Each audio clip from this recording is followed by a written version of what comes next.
Brilliance Audio presents Edinburgh Midnight by Carole Lawrence, performed by Simon Mattox.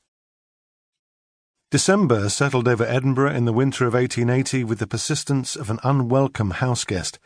The sky turned a pervasive, troubled grey, sporadically spitting snow over the city's jumble of stone buildings, stolid and stoic as her inhabitants, who hardly knew what to expect from one day to the next.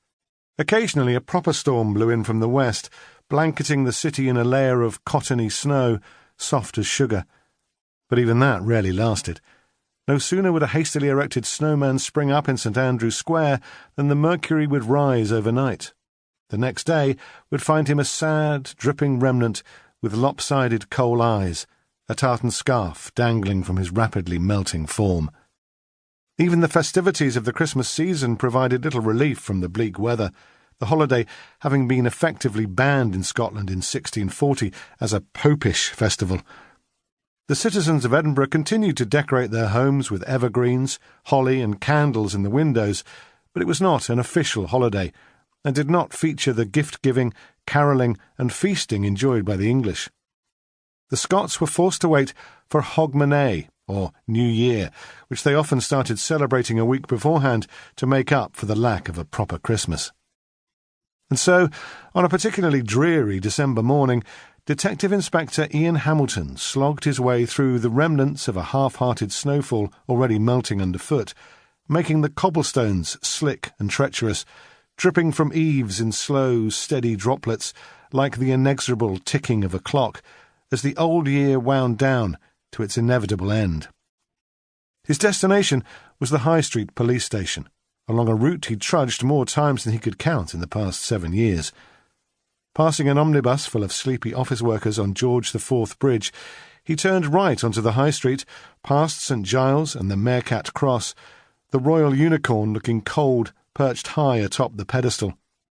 The traditional site of proclamations and official announcements, the cross was also the historical venue for hangings, burnings, and other gruesome forms of public punishment.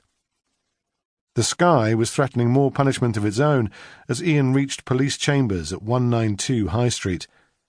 Mounting the solid stone steps, he swung open the heavy wooden door and entered the building that had become as familiar as his comfortable flat on Victoria Terrace. The desk sergeant gave him a drowsy nod. The weather seemed to have put a dampener on everyone's mood. The door to Detective Chief Inspector Crawford's office was closed, which meant he was not to be disturbed. But no sooner had Ian settled at his desk with a cup of tea than the door opened, and his boss emerged. DCI Crawford did not look sleepy. He looked troubled. His thinning ginger hair sprouted in unruly wisps, and his blue eyes were narrowed. "Ah, there you are, Hamilton," he said, plucking at his generous thicket of mutton chops. "Can you spare a minute?" "Certainly, sir." "Bring your tea," said Crawford, heading back toward his office. The chief inspector was a large, ungainly man, and as he lumbered away, Ian was reminded of a red-haired walrus. "Close the door behind you and have a seat," the chief said, lowering his bulk into his desk chair, which creaked in protest. "You are aware that our most recent attempts to apprehend well-known criminals in the act were dismal failures. There was the Happy Land raid last week, and before that the Leith Dock gang, and we have the headlines to go with it," Crawford growled, tossing a stack of newspapers at him. Ian glanced at the already familiar prose. Leith gang strikes again. Midnight raid gone wrong. Edinburgh City Police fail again. Is anyone safe? Crawford sighed heavily. "The public is losing faith in us, Hamilton." "Yes, sir."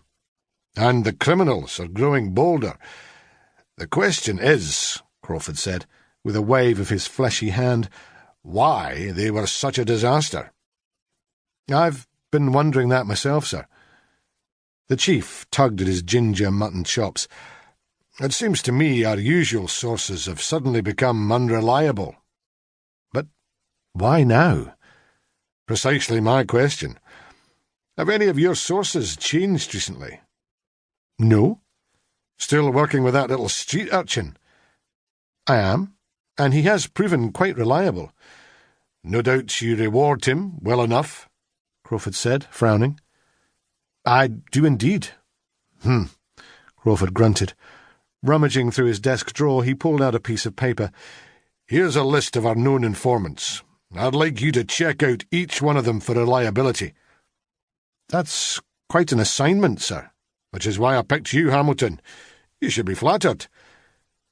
He that loves to be flattered is worthy of the flatterer, Ian replied. Sorry, sir, just slipped out, he added, seeing Crawford's face darken. The chief hated it when he quoted Shakespeare. See here, I don't expect you to do it overnight. Take what time you need. Can I have Dickerson? Can you trust his discretion? Absolutely. Very well, but keep it to yourselves, at least for now. Will do, sir, Ian said, rising from his chair. How is your wife doing? Better, Crawford said, beaming. Her appetite is much improved.